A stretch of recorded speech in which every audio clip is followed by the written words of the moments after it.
الحمد لله نحمده ونستعينه ونستغفره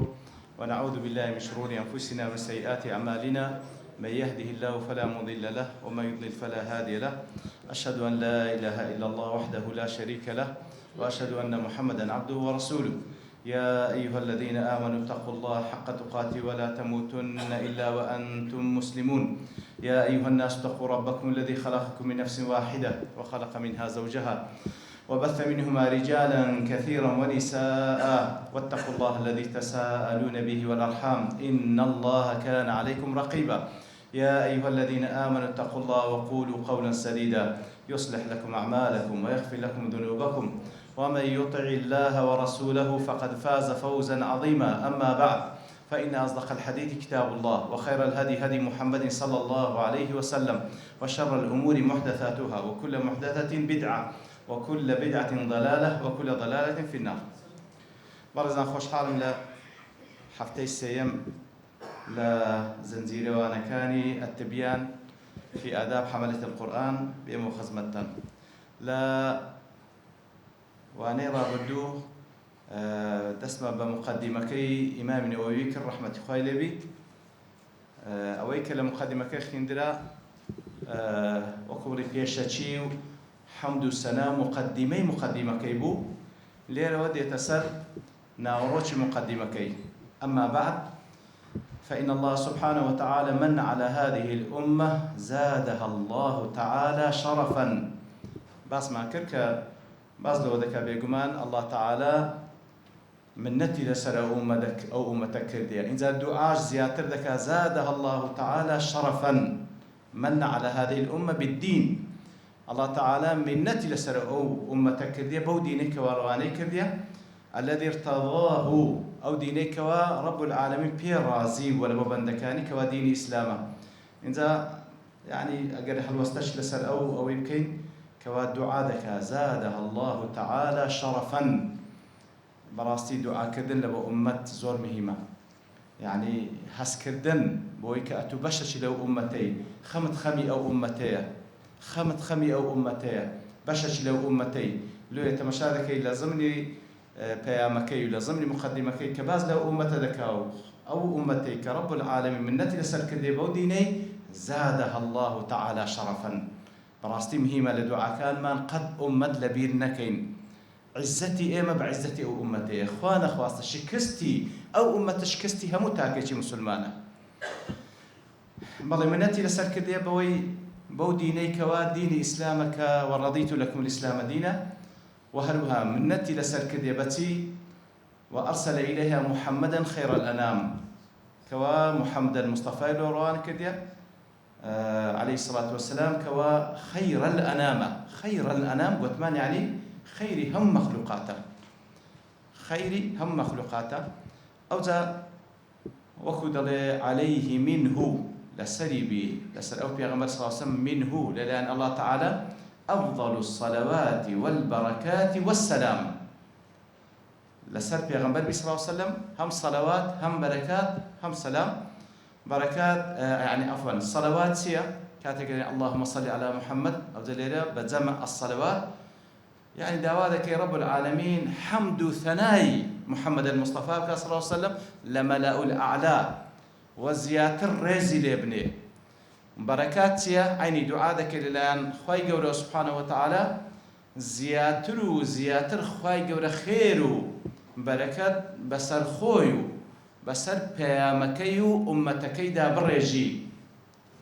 وهلوها سلامتيا عيني لخواي جورا باريو كوا سلامي خوال بيغمبر بي صلى الله عليه وسلم ويكوا الله تعالى بي باريزي هم أوندي لجيان بوكا باراستي هم لنا وقبري هم لقيامتي رب العالمين بي باريزي وكو معلوم شكوى بيغمبران عليه الصلاة والسلام لنا وقبري جدا زندينا حديث صحيح الأنبياء أحياء في قبورهم يصلون. بيغمبران عليه الصلاة والسلام زندونا لنا وقبر كان يوجد إتر نوع جياني تايبت خوان هي خواي جور سبحانه وتعالى أو سلامتي ببخشي هم لدنيا وهم لنا وقبره هم لقيامتي شي. إن زاد الله وأكرمها يعني أكرم الأمة خواي جور الرز لو أمتنا بتي بكتابه ريز لو أمتنا بو كتابيك وأفضل الكلام ساكتريني كلام كان. طبعا أوهيت يعني ما بس لهمو كلام كان، طبعا كلام الله أفضل الكلام لنا كلامي الله تعالى اشكال ابو بيغمبراني نادي عليه الصلاه والسلام قران افضل كان، قران افضل خاتم كان. ان زاد فرمي وجمع فيه هل باس قران ده وجمع فيه سبحانه وتعالى جميع ما يحتاج اليه او قراني كوا خوي جور الريزي بي لو امتنايا او وصف قران ده كاريرا اوي كوا تيدا كوي كردي توهموا او شتاني كوا يحتاج إليك وخلشي لبوي محتاجا التي من أخبار الأولين والآخرين والمواعظ والأمثال والآداب وضروب الأحكام والحجج القطعيات الظاهرات أو قرآن سيلا خوي قرتيا أو كوا أو بشرية بي محتاجة هموي لخوي قرتيا. لو أنا أخبار الأولين أخبار أولين سيا وكو رب العالمين فرمي وكلا نقص عليك من أنباء الرسل ما نثبت به فؤادك. أخباري بيغمبراني بيشين فيقول له ماني باس كرديا كذبيت ما يتي ما نثبت به فؤادك أو دلت بيزيجير دبي بو أخباري أولينا نبروهم بندو أموش قال لي ولا جيري. وهروها وكل سورة يوسف دفر لقد كان في قصصهم عبرة لأولي الألباب نبروي أوي كوا قصصي بيغمبران عليه الصلاة والسلام هموي عبرتي لورد جيري معلوم مش عبرتي لسهاتيا لعبور هاتيا يعني هركاتك واشتيق لقصصي أنبياء دخيني ولحالتك برو حالتك كأصل وابروي بندي لي وردقري أو أخبار أولينا. طبعا لا آدم وهاتي باز ذكر رب العالمين لبومان حتى وكو بيغمبري خومان عليه الصلاة والسلام والآخرين وأخبار آخرين اشتدا أخبار آخرين تيا أويك ليرة ورودة لا داهاتو أو جا سي رودة لعلامات كان ساعة لأحداث كان روج قيامت لباسي بهشت جهنم هل هموي بازدكا كواتا هم أخباري بيشو ترمان بازدكا هم أوي كوالا داهاتو دي وهروا مواعيد تدا القرآن مواعيد سيا جمع موعظة أو بابلين أو نصيحتي كذبيت ماي أوي كوا مقابل ضلي بينرم بيتوا بلام ضلي بينرم بيتوا وهروا بيتا ماي أوي كوا هاني بدالو كارو كردوي تساك كتيل خوي قرتيا ترغيب وترهيب موعظة أو نصيحتي ترغيب وترهيب تدا أجر وابكن أو فضل باداش تخوي جوري لدنيا وقيامة لبوتان أجر وانا كان ترهيبة أو سزاي خوي جوري سبحانه وتعالى لدنيا ولا قيامة لبوكساني كوا بابن نابن إتر موعظي تدا وهرها أمثال تدا القرآن كجمع مثال وكو رب العالمين فرمي وتلك الأمثال نضربها للناس أو أمثالنا سورة عنكبوت أو نمونا دينين ولا خلشي بلام وما يعقلها شيء تيدقا إلا العالمون أو كوا عالمة براستي تيدقا أو كعالمة طبعا تندين نمونا القرآن في رساتي توا يا أيها الناس ضرب مثل فاستمعوا له إن الذين تدعون من دون الله لن يخلقوا ذبابا ولو اجتمعوا له وإن يسلبهم الذباب شيئا لا يستنقذوه منه ضعف الطالب والمطلوب. تمشاك سبحان الله هربا كرتي يعني همو أواني كوا دفرسترين لغير الله تعالى معبودة باطلة كان همو يكوب ابنوا ناتواني يك ميش دروز بكن يك ميش أخ ميش قيمته شي هي نكهر أو ناتوان درستي بكن أجر أو ميش يك شتيان لي ور بقري بهمو قوتي خوان خرب ابنوا ناتوان لو ميش ور بقنوا كوش حقتيش علمية كلواني زور بي جنابتان خينديتان والبروي هرشتن كواميش ولي دقري يكسر تحللي دكا أو شيء هي ليك شيء هي يكسر تحللي دكا أو ما دينا منه حظك بيكو جا بارسا أو ما دينا منه ده بهم قوتي خود بتوان لي ورقلو لو يدفن ضعف الطالب والمطلوب طالب أو كسيه كوادي ولا مشكي ورقليته مطلوب مشكي أبي ببيش يا خستي هم قوتي أواني كوا دبرسترين لغير الله تعالى خوي قد فرمي أوان لبيش مشكي بهسترن دي أو أمثالنا سلمهما وما يعقلها إلا العالمون. والآداب أنواع آداب اشتدا كمعلومة لقرآن بيروس أنواع آداب خروجتدا. وضروب الأحكام، ضروب يعني أنواع أحكام شتدا همو أويكوا بشريت بيست بيها. والحجج القطعيات الظاهرات في الدلالة على وحدانيته.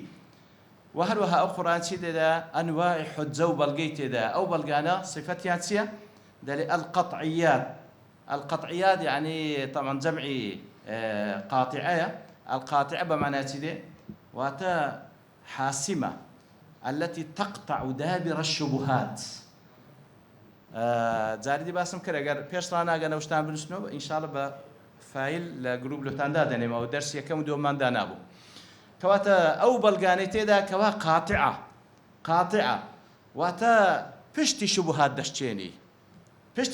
دشتيني هیچ مجالك نامينيتوا كوا كسيك بي بتوانيتن او بلغي هلوشينيتوا او بلغانه هم قطعينا هم ظاهراتش جمع ظاهره. الظاهره واتا اوندا واضحه اوندا رونو اشكرانه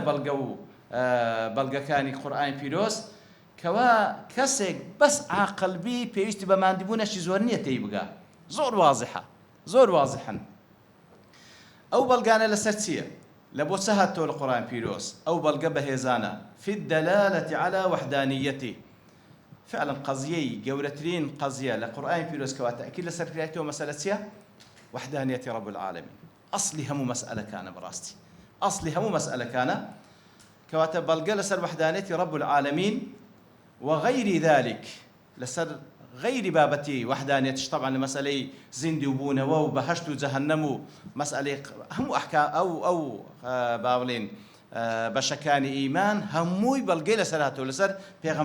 بيغمبران بقشتي عليه الصلاة والسلام بيغمبراتي محمد المصطفى صلى الله عليه وسلم إتر هموي بلقي وكودلي بلقى نويستن مما جاءت به رسوله صلوات الله عليه وسلامه كواتا همو بلقي تدا لسر وحدانيت ولسر همو أوشتاني كوا بيامي بيغمبران كالمسائل عقيدة هموي يك بيام براستي كالسر عقيدة توحيد وبيداويستكاني توحيد أو هلا وصف أو حجة بلقاني كقوتي قطعية ظاهرة دي الدامغات أو بلغانة أو حجاني كتيدا دامغات جمع دامغية القاطعة المسكتة يعني مقابلكي خصمكي بيدنج دكاتا بشيويك دليل سهاتي دامغ لدمغي هاتيا أي أصاب الدماغ يعني بلغيوايا لدماغي مقابلكي دا تواو نسبي دكا حيث مزالي أو نامنة توكوا إنكاري بكا أو بلغانا دامغات لوتشي يعني لدماغي تشيدا شي بيدنگ دكا لأهل الإلحاد سنك باز لوحدانية خواهي وردك سبحانه وتعالى أو كوا إيماني با وحدانية رب العالمين والعياذ بالله يأخذ إيماني هل بوجود إخواني والعياذ بالله أو أنا ملحدا كواتا بلغي هندا بقوة تيدا كوا لدماغي هندا بيدنجي هندكا أو أنا أهل إلحادا أو جوصفي هندكا الضلال أو أنا كوا قمرانا الطغام شيء ضلي طغام بمعنى أوغاد الناس دي أوغاد لدى غدي هاتيا الرجل الدنيء الذي يخدم بطعام بطنه إنساني هندكم حاشا شيرو زنابتن هندكم كوا هل وكبلي بنانو زق خزمتي باطل لك بنانو زق ضلي هاتية أو بلغانة ديتن براستي لمشي أوان دا لدماغي عند دا بهيت شيوك بلغان بيناميني وهروها لوصف القرآن دا فرمي كباسكر أوي تدا أمثالي تدا أحكامي تدا وإلى آخره وهروها أو بلغاني تدا وهروها وضعف الأجر في تلاوته أو قرآن خواهي قول سبحانه وتعالى لبو أو كسانك وتنها هل ديخوين نوا أزل باداشا بأضعاف مضاعفة وكو معلومة الحديثي في غمر هاتي صلى الله عليه وسلم كوا يقبدا هل بيتك وأمر بالاعتناء به والإعظام وفرماني كذا كوا أو قرآن للان مسلمانان وقرنجي بيبدريو بقول سير بكري وملازمة الآداب معه وهروها بيوز بن بو آداباني كوا بيوستا وكل كتابي باسي دكاتن برانبري بو آداباني تعامل بكري وبذل الوسع في الاحترام همو أوي لتوانا دا هيا صرف بكري لبو الرئيس لينان لو قرآن دا. وقد صنف في فضل تلاوته جماعة من الأماثل والأعلام ضل لفضل تلاوي أو قرآن ولا فضل خوينوي أو قرآن كوماليك لزانايان كوابوشي وصفيان دكا دليت سندين صنفا واتد سندين مصنفات ومؤلفات النوسية أو زكو وصفي أو زانايان دكا الأماثل والأعلام أماثل بيكش دقوتري أمثل القوم بويك وتخيارهم واتلنا وزانايانش أواني كوا هل بجير دراو لنا علماء هاتينا بازلا فضل تلاوة القرآن دكان وهو أعلاما جمع علم وتمشاهير العلماء مشاهير العلماء خواهي قورا سبحانه وتعالى سندين عالمي قورا مسخر كدي لخدمة القرآن دا ضل وانا تسيان كدي صنفوا فيه كتبا معروفة سندين كتابيان لا درباري أو قرآن نسيتوا كوا زاندراوا لا شيء زاندراوا عند أولي النهى والأحلام أو كتاباني أو علماء نوسيتيان زاندراوا لا كساني كوا أولي النهى والأحلام نهى وأحلام هادو شان دو كلمة مترادفة لبو عقل إنسان دو كلمة مترادفة تعبير لا كسي عاقل لك أولي نهى واتا أو كسانك أو عقلانيان هي لأنها تنهى عن القبيح أو كسيك خاون عقلك أو عقليك والريقري لدك الاستخراب وهروا أحلامش بهماشي وصف عقله كوا خاونكي فير حلم دكا فير لسرخوي دكا كوات الله لا أوان أو كتاباني علماء نسيتان معروفة لكن ضعفت الهمم عن حفظها ضل أو كتابان خو كتاب زود سرا درباري فضل قرآن وتلاوة قرآن بلام ضعفت الهمم عن حفظها أو كاتل زمان خوي ودري بلام همتي مسلمانان لا وازب ولو كوا حفظي بكن حفظ بل عن مطالعتها بلكو همتي يعني لوين نزمت لنا عن مطالعة شبكن بيخوينا سبحان الله يعني لا عصر علماء أو كاد هر حفظ بوا يعني علماء كتير يعني حفظ كده سبحان الله ضريا همت ضعيف بلو حفظ بكن بلكم مطالعة شبكن فصار لا ينتفع بها إلا أفراد من أولي الأفهام لو يا بعام همت كان ضعيف بواي لهاتيا تنها كسانك لوانيك وأولي الأفهام أوانيك أصحاب العقول النيرة والفهم العميق أوانيك خاوني عقلي شي زور روناك وكبلي روشنبيلن فهمي شي ورديان لاشتكان هي مقر أوان إسفادي ليبكن لو يدل ورأيت أهل بلدتنا دمشق لو يدل تمشام كر أهلي أو بلدي إيما كدمشق أو زادي سان دعاي له ذكاء يعني تمشى أو إحساسه بابرين خمي أمته خمي أو زيجاي كوا مسلمانان لدجيه ورأيت أهل بلدتنا دمشق حماها الله تعالى وصانها إن زاد دعاء له دمشق ذكاء سبحان الله تعالى بباريزي وصياني بك حماية وصيانها حماية أويك پارێزگاری لێ بکات کەوا تووشی زەرەر نەیە سیانە ئەوەیە ئەگەر تووشی زەرەر بێت چاچی بکاتەوە کەواتە دوعا دەکا هەم پارێزراوە بی تووشی زەرەر نەیە ئەگە زەرەریشی تووشاتێ خوایە چاچی بکەیەوە سبحان الله يعني أو إحساسي أو زنكر أو ندش تمشى أو أفق فراواني ورأيت أهل بلدتنا دمشق حماها الله تعالى وصانها وسائر بلاد الإسلام نكر دمشق بارز راوبي همو ولاتي مسلمانا بارز راوبي همو ولاتي مسلمانا أما بس ما ليرة برزان براسي أو الفاظانات زي جاي وقفية أو بلقيه لسر دلالة لسر سيا لسر ولاء وبراء براسي يعني هسكردن بانتماء لبو أمته يعني خميوي أو زيجاني كمسلمانين تعداد الجيل إن زاد الله ديتم أهل دمشق مكثرين من الاعتناء بتلاوة القرآن العزيز. دەیان بینم بەڕاستی زۆر خەریکن گرنگی بە قورئانی پیرۆز دەن لەلایەنی تیلاوەتەوە. القورآن العزیز، العزیزش طبعا معلومەکەوە ئەو قورئانەیەکەوە پارێزراوە لە هەر تەحریفێک و هەر محاولەیەک لە بۆ گۆڕانکاری تێیدا. ئیتر دەبینم ئەهلی دمەشق زۆر خەریکن کەوا خەریکی تیلاوەی قورئانی پیرۆز و گرنگی پێدەن. ئەوجا بە چ شێوەیە گرنگ پێدەن؟ تعلما وتعلیما. خەریکن گرنگی پێدەن لەوەی کەوا خۆیان فێر دەکەن، خەڵکیش فێر دەکەن. تعلما وتعلیما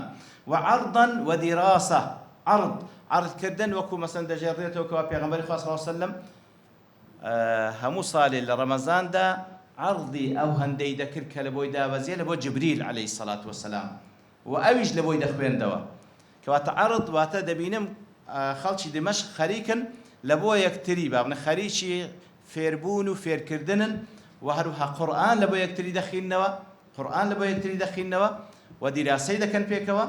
في جماعات وفرادا. ئەوجا بە کۆمەڵ و یاخود تاکتاکە مجتهدين في ذلك بالليالي والأيام. ئەوجا بە شەو و بە ڕۆژ هەوڵی خۆیان دەدەن. زادهم الله حرصا عليه. دیسانش دوعا دەکا سبحان الله. يعني تەماشا ئوسلوبی عولەما دیسانیش دوعا دەکا یا ڕەبی خۆیان حرصیان زیاتر بی لەسەر ئەو دەرس و دراسەیە، نەک هە لەسەر ئەو دەرس و دراسەیە وعلى جميع أنواع الطاعات. خۆیان حرصیان زیاتر بکە لەسەر ئەو دراسە و لەسەر هەموو طاعاتەکانی دیکە. مريدين وجه الله ذي الجلال والإكرام. يا ربي خواهي وان لبكي حريص بن لسر أو دراسة وهروها لسر همو طاعتك عندك بشويك مبستيشان إخلاص بي تنها وتنها مبستيان إخلاص بي ومبستيان جيشتن بي برزامن دي رب العالمين. لو يدلي فدعاني ذلك إلى جمع مختصر في آداب حملته. دلي أول وايلي كردم كأبيني مو خلقه وانده بپروشا أو وايلي كردم كبيم أو مختصرة بنوسم. بەڵێ ئیتر کە لە پێشەوە باسێەوەی کرد کە لەبەرەوەی عولەمای پێشووتر چەندین موسەنەفاتیان نووسیتەوە دەربارەی ئەو بابەتە، بەڵام لەبەرەوەی دوور و درێژ بووە هیمەتی زەعیف بووەکەوە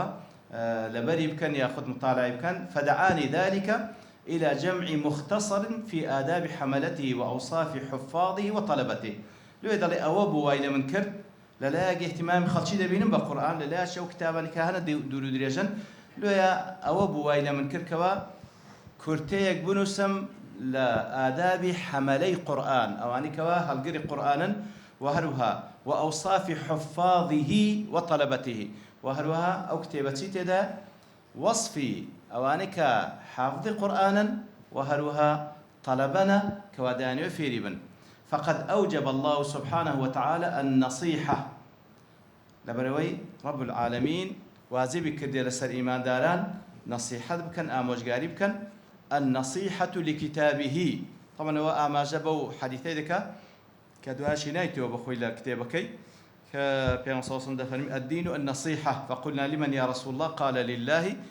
نصيحة لبو الله سبحانه وتعالى ما بسيا واتا إيماني بيبيني وشريش لو بريار ندي. ولكتابه نصيحة لبو كتابكي تسيا،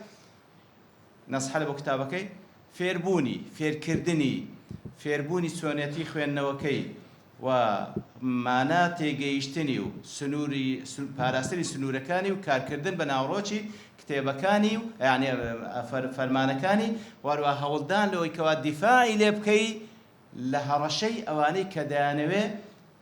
بابلين الفاظ كان بقولن يا معنى كان بقولن أو نصيحة لبو كتابكي وإلى آخر الحديث كدوادين باستكن كوات دلي لروانجي النصيحة لكتابه كبو ما ناي باس ماكر.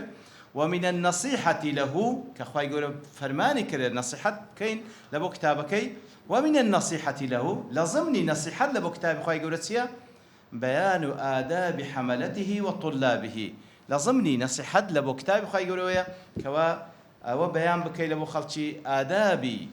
خوروشتي أواني كوا هالجري أو قرآننا أو كتابي أو قرآن وإرشادهم إليها وهروها رينمونيان بكي بوشيوي لبو أو آدابنا وتنبيههم عليها وهروها آقاداريان بكي ولسر أو خوروشتاني كبيوستا هالجراني قرآن هيروي بكن إن زاد وأوثر فيه الاختصار. هەوڵم دایە پوختی کەمەوە هەوڵم دایە پوختی بکەمەوە اختصار چییە؟ ما قل لفظه وكثرت معانيه يعني أنت مشاكل مقدمة قصة خوي كلمات كم معناه زور دبخشي كواتهول ده مختصر بكم وأحاذر التطويل والإكثار خم باراسل وكوا دريج بكم أو زور بكم وأقتصر في كل باب على طرف من أطرافه لهر بابتك لبابتك يعني كباسم كرديا هولم ده لزاويك باسي بكم نك همو زاوية كاني باز بكم وقت لهر بابتك بشيشي لي باز دكم نك هموي وأرمز من كل ضرب من آدابه إلى بعض أوصافه وأرمز يعني ما جاب يكردن لهر نوعك لآداب كان ضلي هندق لوصفك باز دكم نكمي بين باز بكم فلذلك أذكر ما أذكره بحذف أسانيده لو زورك لو حد ثاني كذا المولبر ويكوا دريج نبي توا سند حديث كانش حذف دكم وإن كانت أسانيده بحمد الله عندي من الحاضرة العتيدة أجرتي سندي أو حديثان كليرة باس من كرديا لا يخون بحمد إخوة سبحانه وتعالى من الحاضرة وحاضرة وآمادة للم عتيدة لا كتابي دي كهلا مؤلفات خوتي دليلين دري بالتأكيد هموم آماجة في كرديا همو سند كانيش بمتصلي باس كرديا أو زاد الله فإن مقصودي لبر أويا أو إسنادان هم نهيناتهم بس مبو التنبيه على أصل ذلك طبعا لو دليت عن فلان مقصدي أويا أجر أو ها نبى لبر مختصر دي هنا وعن فلان عن فلان عن فلان حتى دي يجين دوا بيغمبري خاص صلى الله عليه وسلم بس دليل من أو مكردي أجر سيسنا ذكش لا يخوم موجودة فإن مقصودي التنبيه على أصل ذلك ما بس تموي تنهى سرند استعراض شم لبو أصلي أوي وات أصل حديثكي كوالو بابتي بيسمان فيه والإشارة بما أذكره إلى ما حذفته مما هنالك كواتا أو أسلوبي بكار هنا يعني زاروا حديثك دور دريجة هموين هنايتو بشيء هنايتو كوا ما بستي لو بابتي كباسي بكاتن أجرتي أواني ديكش باقي حديثكش هموي لزي قايدك مباسم كرديو بارزلاوا والسبب في إيثار اختصاره سبب سيالوي كوا أمن أوم هالبجالك كرتي بكموا إيثاري بزاني ما بس إيثاري حفظه ما بس تمويه لوها بكرتي مدانا أو كتابي ما بس تمويه كوازيات لبر بكري أو كتابة لبر بكري وكثرة الانتفاع به وانتشاره ما بس تمويه كوا لبر بكري وهروها خلشي زياتر سودي لور بقرن زياتريش بلاو بيتوا كو أتبراسي أجر بيمان بكري أصل ولا بريبك أجر بيمان بكري ناشكره إلزام بكين تكسين رد فعلي خلاف تربية ثم ما وقع من غريب الأسماء واللغات أو كوا لنا وكتابة كذا من غريب الأسماء أو نواني كوا تيدا غريبة يعني ناسراونية ويأخذ أو كلماتاني كللين لغته لبابة كان باسكرة كلمات غريبا دلي ثم ما وقع من غريب الأسماء في الأبواب أو كوالا همو بابا كان هاتيا أفرده بالشرح والضبط الوجيز الواضح على ترتيب وقوعه في باب في آخر الكتاب كواتا أو كلماتانا أو أسماءان كغريبا كلمات كان غريبا لآخر كتابكي آخر بابت كتابكي بيش فهرستكي لوين دري أو كلماتاني هنايتو بعيني بالترتيب هنايتو يعني ولا بابي كم كلمات غريب هنا لوين دري لسرتا باسكر بابي دوام لدواي باسكر ديا دري لآخر بشي كتابك أو لوين دري أو أسماء غريبانا أو لغة أو كلمات غريبانا هموي باسكر ديا أو زور بكرتي لآخر كتابكي ليكمل انتفاع صاحبه ويزول الشك عن طالبه لبرسي وكلمات أنا باسكري ده لبويك أويك وادي خيني توزيات سوري لبيني ويزول الشك عن طالبه أجر شك جماني لكلمة كبو لوين درك الآخر كتابك كذا توسري اعتيادي جماني نامنة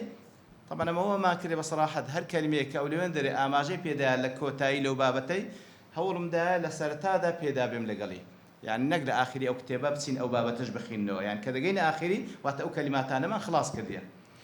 ويندرج في ضمن ذلك وفي خلال الأبواب جمل من القواعد ونفائس من مهمات الفوائد. أو ذا ديت وصف كتابك كذا كابشويه كوا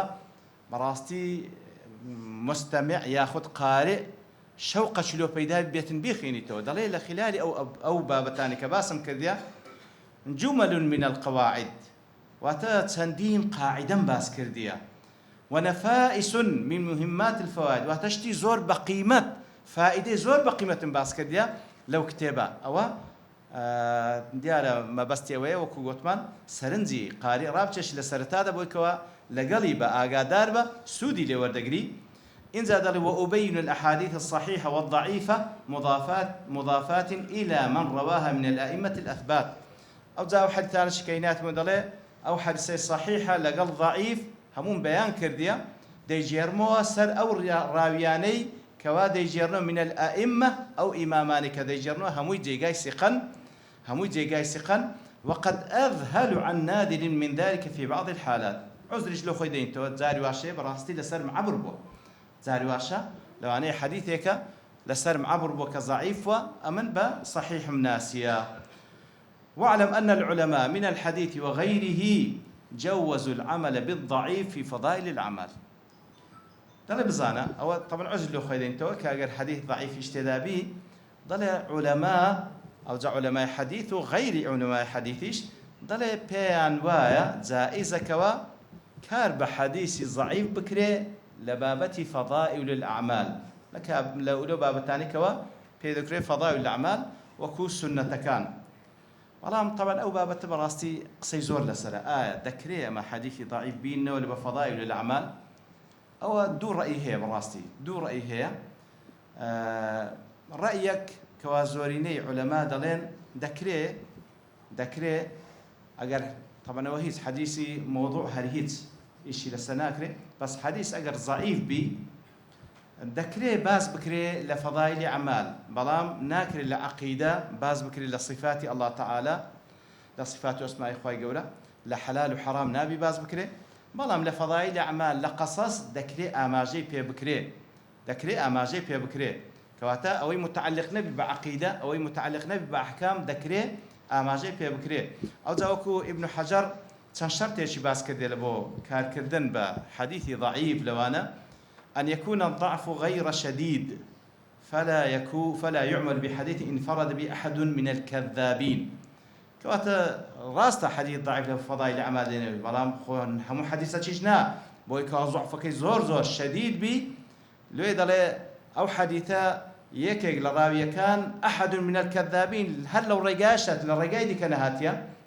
نهكري ما لفضائل أعمالش به النوى يعني دل الشرط دوم أن يندرج تحت أصل معمول به يعني وتا يقل الشرط كان كذا بحديث ضعيف أو كوا لجير أصلك بيتوا أو أصل بخوي أصلي هي إيش بيذكريه يعني لبون منا مثلا لبون مسألة قيام الليل هو ما دزان قيام الليل لقرآن لسنة أصلي هي إن زاجر حديثك به النوى لبو فضائل أعمال واتلبو الشونويج لبون منا بخوي أصلي شونويج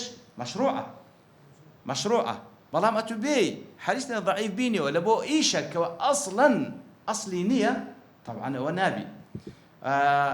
حالتي سيم الشرط سيم ألا يعتقد عند العمل به ثبوته بل يعتقد الاحتياط أو لحديث ضعيف نايتي وش بودو الشرطي سروا الشرط سيمش كأيش إيش بيدك نابلي وحديث اشتاب تلي بيغنبري خاص الله وسلم دبي بلي ضعيفة أما جي بيبكي بلام أو كوتمان أو الرأي راس الزوربيع علماء بلام هندق لمحققين أهل علم كبراست رأيان بقوته لو أنا وكو شيخي ألباني مقبل بن هادي أبو بكر عربي وغيرهم أو أندرين بهيج شيويك حديث ضعيف حتى لا فضائل أعماليش لا قصصيش براستي إيش بيناكره لبروي دفن فيما صح عن النبي صلى الله عليه وسلم وثبت عنه من الأحاديث في فضائل الأعمال وغيرها غنية عن العمل بالحديث الضعيف أو كثابت لبيغمبر صلى الله عليه وسلم لحديث صحيح براستي أو عندما هيك بيسمن به حديث ضعيف نبيتن أو لباش أو بابتك ودليل وأنا عندك حديث ضعيف تدابي لبروي دليل إيش بذكره والرأيبي أو زاد لقلا وجدل ومع هذا فإني أقتصر على الصحيح كواتا بهمو هيزتو أنا أخوي هول ده بس صح كان بيني والله علماء يذكر باشوي هاتين عندك حديث ضعيف كدين دقينه دري من محاولهم ده تنها صح كان بينهم ولا أذكر الضعيف إلا في بعض الأحوال ضعيف كان ناين وإلا لهذه حال النبي أو زل آخريش وعلى الله الكريم توكلي واعتمادي واستنادي يعني سبحان الله تمشى أو أخو تسليم كرني لها مو كان توكلم هل سأل الله تعالى أو بري اعتمادهم هل سأل أوا هل استنادش خمد دمو فناي أو وأسأله سلوك سبيل الرشاد له الله تعالى داوا كارم كوا هانم بدال بوي الريقان راس بقد مبر والعصمة من أهل الزيغ والعناد وهروها لخواي قول داوا كارم بمباريزي لأهل زيغ وعناد زيغ العناد زيغ بابلين أواني كوا بابلين انحرافي فكريان هي عناديش معلومة أواني كوا لسر باطل نوع عناديش ده كان لسر باطل كي خويا باشو لو شام دارك لا الله تعالى دباريمو بمباريزي لوي كوا لأهل زيغ وعناد بمباريزي والدوام على ذلك واروا خويا يقول بردوام كالسر ويكوا باريز لاوبم وغيره من الخير لسر أو ريقا بردوام كاو لغير أو بابة علم يشو أو بابة قناعته عقيدة باكي كوا داوادك أخواي قربي بارز لأهل زيغ وعناد لغير أوش نكهل لوا بارز لاوبي لهمو شركان بارز لاوبم أخواي قول لسر خير تاكا بردوام كاو هل زياد بونش بي وأبتهل إليه سبحانه وتعالى ابتهال وكوب معناه تضرع دواتا مبالغة كردن لدعاء كردن وأبتهل إليه سبحانه وتعالى أن يوفقني لا الله تعالى ده باريمو توفيق بك توفيق كردنسيا خلق القدرة على الطاعة أو قدرة بذاتك وبتم طاعة بكم يوفقني لمرضاته توفيق مكان ويكوا رضا من دي الله تعالى خواي قولا توفيق مكالبو أوا يعني أو كارو كردواني كذا مجين ترى زمانتي الله تعالى وأن يجعلني ممن يخشاه ويتقيه حق تقاته وام ليبكا لو كسان بمكوا ليدة ترسين التقوى ذكن أو أن ديشان التقوى بكره وأن يهديني لحسن النيات هداية مدا لو كوا لهمو كاركان يتم تاقبي وييسر لي جميع أنواع الخيرات لبوم آسام بكا همو زوركان خير ويعينني على أنواع المكرمات يا متين بدا لسر أنزام داني أو كاراني دبي تماي أو كوا ريزم لابني الله تعالى بتصير ريز لابني بطاعت ويديمني على ذلك حتى الممات أو زبر دوامش مكالسر أو حالته حتى دمرم أو زنك لبو خوشي وأن يفعل ذلك كله بجميع أحبابي أو دعانك كردي لبو خوي أو زادلي نك لبو من همو خوشويستانم نك همو خوشويستاني وسائر المسلمين والمسلمات همو مسلمانان لبياوانو لآفرتان عندي سانيش ديمو دلم بو خوي زور مهمة بران زور مهمة فعلا إنسان أو شعوريها بشعوري انتماء لبو أمتي يعني أنت مش هذا كي كدعاء لبو مسلمانان دكي اللهم اغفر للمؤمنين والمسلمين والمسلمات الأحياء منهم والأموات حديث صحيح تفهمي مسلماني بياي وآفرت زندي ومردي كدعاء له دكي لقدر جماري هم مسلمان خير له دنسله تزاي تسميه ما تدعاء له مسلمانان دكي دي ملائكة دعاء له دكاتو أو شعوراء زور مهمة أو انتماء لبو أمته زور مهمة وحسبنا الله ونعم الوكيل الله تعالى كافية وتاكترين ذاته كهمو كارو كدو كان خوتو همو جياني خوت بدي وبدستي أو ولا حول ولا قوة إلا بالله العلي العظيم ولا حول ولا قوة إلا بالله كبراستي وش ذكر زور مهمة ولا حول ناتواني تحويل بي لجناهك خود بباريزي ناتواني قوتك النية طاعتك أنزام ده إلا بالله أو تفويض زور مهمة بريزان ناتواني لجناهك خود بباريزي ناتواني طاعتك بكي إلا الله تعالى يا المتيد بده زور مهمة براستي أو ذاتك العلي العظيم باشان ديتن آماجة بفهرست كتابك يدا كهذا يقلوانا إن شاء الله دين لزيقاي خوي باسي دكين هم بتمام والله بسينا بشي يكمش حەفدە دقەیە ئینشاءڵڵا ئەگەر هەر بەس ئاتیە کەمیش وەربگرین هەر پێم خۆشە بڵێم پەڕینەوە. باب يكم الباب الأول في أطراف من فضيلة تلاوة القرآن وحملته. الباب الأول في أطراف تماشاك نالي أو بابتا تندين فضيلي تلاوة القرآن. طبعا تلاوة القرآن دياله يعني فضلي قرآن خينوا وفضلي حملكي أوانك هالقري أو قرآننا كواتا دوب الشباسي دكا هم باز لا فضلي خينوا القرآن دكا فضلي شيء هم باز لا فضلي أوانا دكا كوا حملي القرآن نالة تنديم همو أشتانا باز دكم كمتعلقة ببابتا نا في أطراف بشيك لو بابتا باز دكم يكم شد كباسي كرديا ل أو بابته كفضل تلاوة قرآن وهالقراني قرآن دكا أو دعاتي سورة فاطر آية بستنوسي كرب العالمين دفرمي بسم الله الرحمن الرحيم إن الذين يتلون كتاب الله وأقاموا الصلاة وأنفقوا مما رزقناهم سرا وعلانية يرجون تجارة لن تبور. طبعا أو آتا وكم الطريف دلي هذه آيات القراء أو آيات أوانية كوا قرآن خوينين يأخذ قرآن لبلن لبيش أو تآياتك هاتيا شيء دزاني آخر يبزانك شيء تركيزي ما لبيش أو تآياتك هاتيا الحمد لله زور بحفظ قرآن. ومن الناس والدواب والأنعام مختلف ألوانه تمام. إنما يخشى الله من عباده العلماء. لباشا إن الذين يتلون كتاب الله علماء دلين كاتك إنما يخشى الله من عباده العلماء إن الله عزيز غفور أو علماء نتشين أو صفتي أنا إن الذين يتلون كتاب الله يعني ربطي بيني أو آتوا آت بيشوتر كواتا أو علماء إيش يعني أو يتلون كتاب الله لويا وكوزانا عند فرمكاتك وأخوي قول اللي آت بيشوتر إنما يخشى الله من عباده العلماء خشيك لتشين دريانا تعملك عملي قلبية أو زالير ديتن باز لعملي جوارح عندك كوا يتلون كتاب الله وهروها وأقاموا الصلاة وإنفاق باز ذكاء فاشان وكأنما أخوي يقول كباس علماء كر أويك وقرآن دخيني توبة تدبر دبيو علماء نتشيبا ياخذ الرجاي بون بعالم لكتاب أخوي يقول كوا رجاك أوي إن الذين يتلون كتاب الله يتلون كتاب الله يتلون صيغة ماضية مضارعة يتلون كواتا بردوام لقراءة دان تجديد تلاويان هي إن الذين يتلون كتاب الله أواني كوا كتابي خواي قولة دخي النوى ابن القيم رحمة خواي لمفتاح دار السعادة لباب التفسير وآتي دليل تلاوة القرآن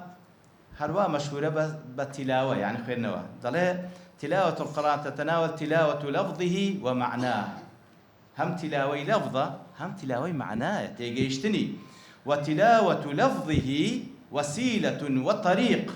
تلاوة لفظة كي مجرد وسيلة لبو تلاوة معناه كي والمقصود التلاوة الحقيقية ما بستكشتيا تلاوة حقيقية وهي تلاوة المعنى واتباعه كوات تلاوة لفظك سببك لبو تيجيشتن لمعناه كي أو اتباع شبكي بوي كوا زي بكي همو أوشتاني كتيدا أو يكو عقيدة فعلا اعتقاد هبي أو يكوا لأسماء وصفات خوي بازك أو يكوا لأخبار مستقبلي بازك أو إلى رابردو وكباسكر أو اعتقاد بعقيدة وري بقرة بقناعة ويقين وري بقرة وأو يكوا كارو كردويا بيقين وعزم الجزم بك وكاري بيبكي أو تلاوي حقيقية. إن الذين يتلون كتاب الله لرا طما كتابي خواي ولا شيا كتابه ما بس شيا كتابه قرآن ونيا ابن عاشور دله كاتك دله يتلون كتاب الله والقرآن أدل برسي باس قرآن نكرب باس كتابي كرديا نبوي تيبقى أو قرآن كتاب الله لو التعظيم بزانا قرآن كتاب الله فاتما بس تكاك باس للفظ قرآنك باس لوصف لك كتاب الله لو كسي كذا خين تو بزانا تتصدقيني وأقدار با كتاب الله يرجون تجارة لن تبور يرجون كواترجان وانا تجارته وكان كواحد زرري تدانيا حي زرري تدان همو تجارته في دنيا قابلی قازانج و زەرەرە بەڵام تعامل لەگەڵ قورئان هیچ زەرەری تێدان لەن تەبوور هیچ زەرەری تێدانێ سبحان الله بە هەر شێوەیەک بی لێیە ابن عثيمين دەڵێ الرجاء ينبغي أن يكون في محله فيست أو رجاء لجيجاي خويبي بحيث يكون الإنسان قد عمل عملا يرجو الثواب عليه كواتا فيست إنسان كباز لرجاء ذكري وكم مسلمان رجاء لبو أو كسانه كوا كاريك دكا كار نقلب طالي تمنى بك فرق هي بين تمنى ولبين رجاء تمنى كذا ويبى بيكر تمنى بكي فلانش تلو بلام رجاء وي كوا كار بكي أو جا تصاور واي باداشت بكي لويا دفرمي يرجون تجارة أوش بلقي لسنوي كوا أو كسي كوا تلاوي دكا كاري بيدكا أو جا لمقابل دا رجاي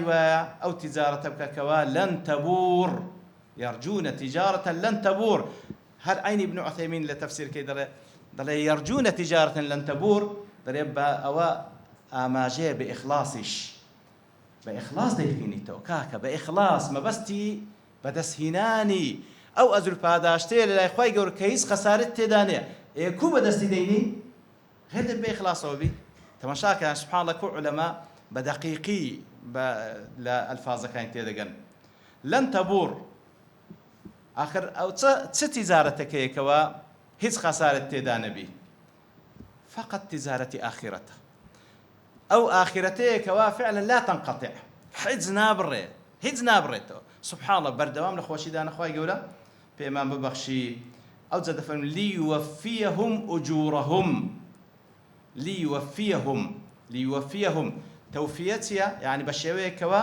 على وجه تام لا نقص فيه خواهي يقول أزل باداش أم بداتوا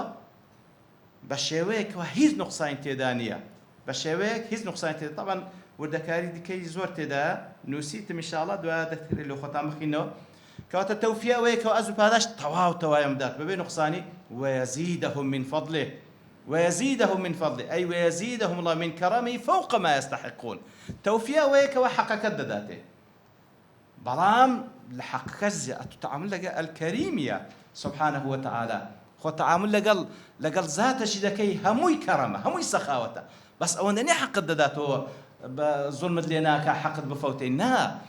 لباشوا حقي بتواتي دايوا ويزيدهم من فضله لفظ خوشي زياتر لو كوا اوان في مستحقا انه غفور شكور تمشاكر كوتايات بدو ناوهات ناو بيروز كان رب العالمين